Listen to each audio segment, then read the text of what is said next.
제가 이제 눈여겨보는 노선 중에 하나가 이제 최근에 이제 개통되는 지하철 8호선 연장선, 네, 그리고 어, 월곶 판교선, 그리고 그 중에 또 신안산선. 저는 이제 개인적으로 이렇게 세 개의 노선을 눈여겨보고 있다고 항상 방송에서 말씀드리고 있는데, 아까는 이제 월곶 판교선 쪽 말씀을 드렸고, 이번에는 신안산선 쪽 얘기를 한번 해볼게요. 오늘 나온 곳은 안산시 단원구 고잔동입니다. 한번 지도부터 봐볼게요. 네, 지도부터 보시면은 이 고잔동이 위에 이제 고잔역이 있고요. 중앙역이랑 고잔역 이렇게 돼 있고, 이게 이제 지금은 4호선이랑 그 수인분당선, 네, 이렇게 있고, 지금 이쪽 보시면은 뭐가 점선이 있죠. 그래서 신안산선이 공사를 하고 있어요. 그래서 지금 개통은 내년쯤으로 알고 있는데, 이제 올해로 나왔는데 올해는 안 될 것 같고, 제가 볼 때 내년이나 내후년쯤 될 것 같습니다. 지금 이미 위에 역사는 다 이제 공사하고 있는 그 흔적은 있거든요. 그럼 이런 것도 한번 봐보는 거죠. 실제로 개통이 언제 될지. 신안산선 개통 시기. 그러면은 25년 4월이었는데 지금 안 된다고 하죠. 그럼 제가 볼 때는 한 26년? 뭐 진짜 최악으로 27년? 네. 실제로 지연이라 써있죠. 25년 4월이었는데 와 이게 20개월 연장됐으면은 언제예요? 26년 말 아니에요?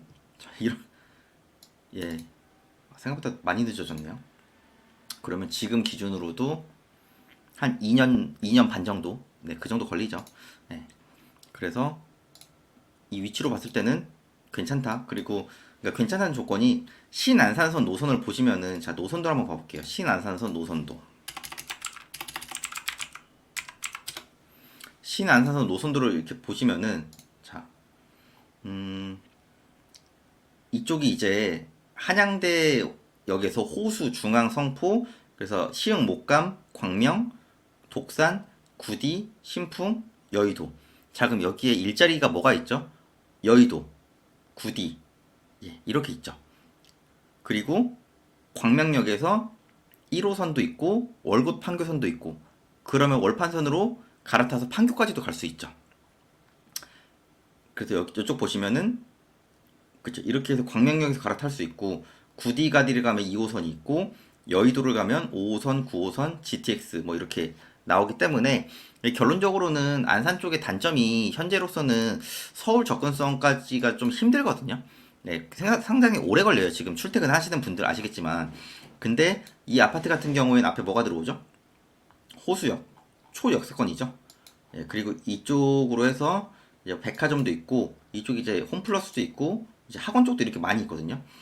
이제 경매물건 같은 경우에 좀 단점이 초품화가 아니라는 건데, 뭐 사실 건너편에 공원도 있고, 음, 초등학교 아마 이쪽 갈 것 같은데, 제가 볼 때 뭐 충분합니다. 뭐 이 정도 조건이면은 나쁘지 않다? 예, 완전 막 베스트까지는 아니어도, 그래도 이 정도면은 여기 생기면은 완전 역세권, 네, 역세권 아파트가 되는 굉장히 좋은 아파트다.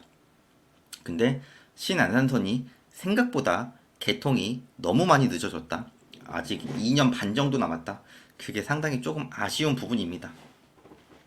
그래서 제가 볼 때는 충분히 괜찮다고 생각을 하고 신안산선을 봤을 때 제가 볼 때는 제일 그 좋아지는 데는 이쪽 호수, 성포, 중앙, 그러니까 상포역이랑 호수역이 저는 개인적으로 제일 좋아질 거라고 봐요.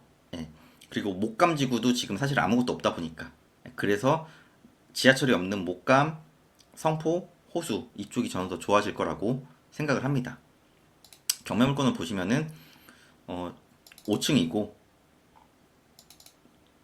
지금 딱히 문제는 없어 보입니다. 전용 20평이니까 한 20, 한 8평, 9평 이 정도 될 것 같고 지금 보시면은 채무자죠. 예, 채무자가 거주하고 있으니까 뭔가 냄새가 나죠. 예. 그리고 그러니까 지금 소유자랑 채무자랑 별도잖아요. 그러니까 채무자가 빚을 못 갚아서 나온 물건이에요. 결론적으로는. 네, 그래서 제가 볼 때 큰 문제는 안 될 것 같고 지금 3억 5천에 유찰이 돼 있는데 그러면 우린 시세를 한번 봐볼게요. 네이버 단지로 들어가서 전용 68이니까 제가 볼 때는 한 28평. 네. 그러면은 매매가 기준으로 봤을 때도 4억 8천 정도 있고 1층이, 그리고 경매는 3억 5천이고 5층이니까 제가 볼 때는 거의 한 5억 정도 잡아야 될 것 같다. 네. 그러면은 거의 5억 살짝 넘기, 아니 4억대 후반 정도 되지 않을까. 네, 저는 그렇게 생각을 합니다. 5억까지는 안 넘길 것 같고, 그리고 지금 보시면은 방 3개, 화장실 2개거든요. 예, 괜찮지 않나요? 예, 이 정도면은 충분히 괜찮다고 생각을 합니다.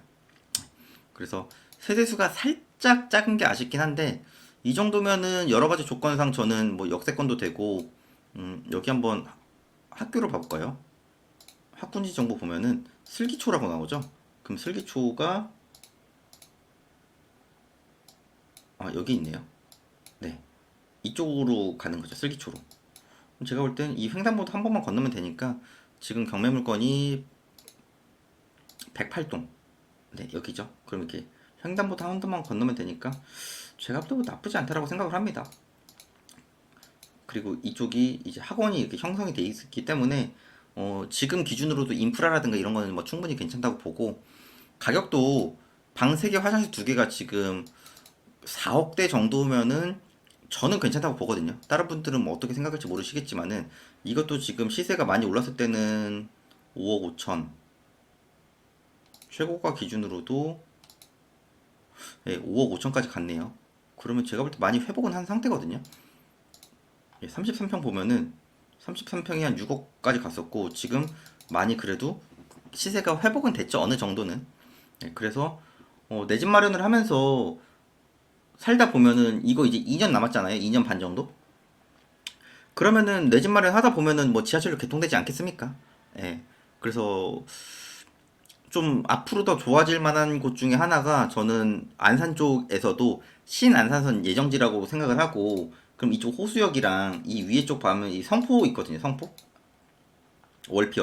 성포역. 그러니까 이쪽 이제 월피주공 쪽으로 해서 성포주공, 월피주공 이렇게 있죠. 이쪽도 경매 자주 나오긴 하거든요.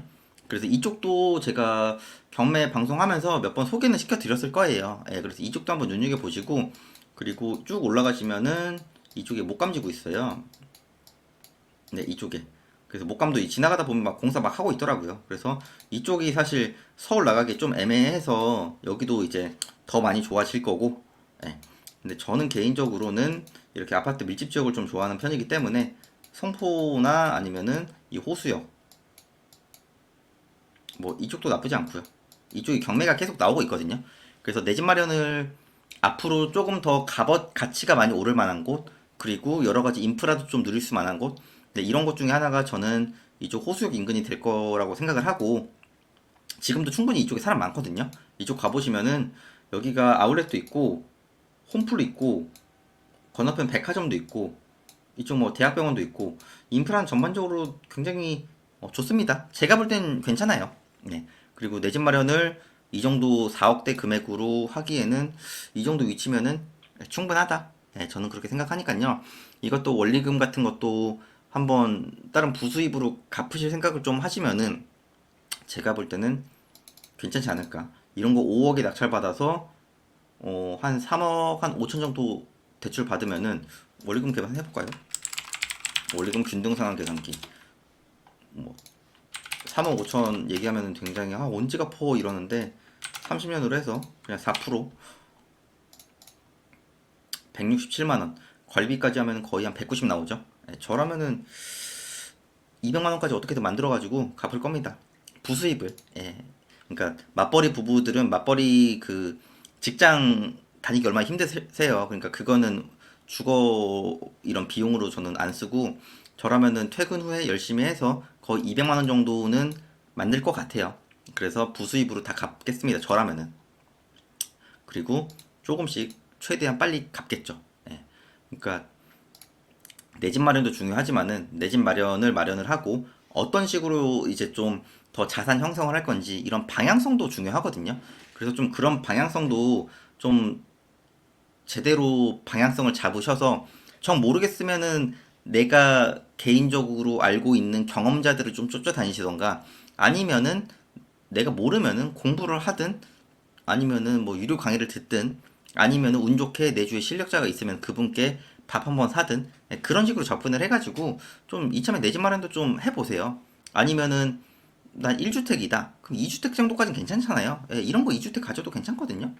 그래서 저는 개인적으로 이쪽 지역도 괜찮다고 생각을 하니까요. 한 번도 안 가보셨던 분들은 이참에 가보세요. 되도록이면 지하철을 타고 가시는 거 추천드립니다. 그냥 차만 갔다가 쓱 둘러보고 이러면은 별로 발전이 없으실 거예요. 그러니까 이참에 지하철도 타고 좀 가보시고 지하철을 타면서 어떤 사람이 어떤 역에 많이 내리고 많이 타고 여기는 왜 많이 내리는지 여기는 왜 많이 타는지 이런 것도 누적의 효과가 됩니다. 저야 거의 지하철을 엄청 오래 탔고 저는 웬만한 지하철역은 다 외우고 있거든요. 그게 제가 하도 많이 타서 외운 거지 제가 공부해서 외운 건 아니에요. 그래서 한 10년, 15년 정도 타다 보니까 엄청 많이 탔죠. 거의 한 20년 이상 탄 것 같은데 그러면서 또 많이 느낀 게 있거든요. 그러니까 지금 이제 한 동네에서 오래 사시던 분들은 이참에 임장도 가지고 또 이쪽 가면 또 맛집도 찾아보면 있잖아요. 네이버나 뭐 인스타나 블로그나 유튜브나 이런 데 보면 맛집도 있으니까 좀 재밌게 현장도 가보시고 평일 되면 이쪽 안산 지원에 경매도 한번 가보시고 구경하러 그렇게 좀 재밌게 하셔가지고 다들 원하시는 목표 좀 이루셨으면 좋겠고 내용 괜찮았으면은 좋아요랑 구독도 부탁드리겠습니다.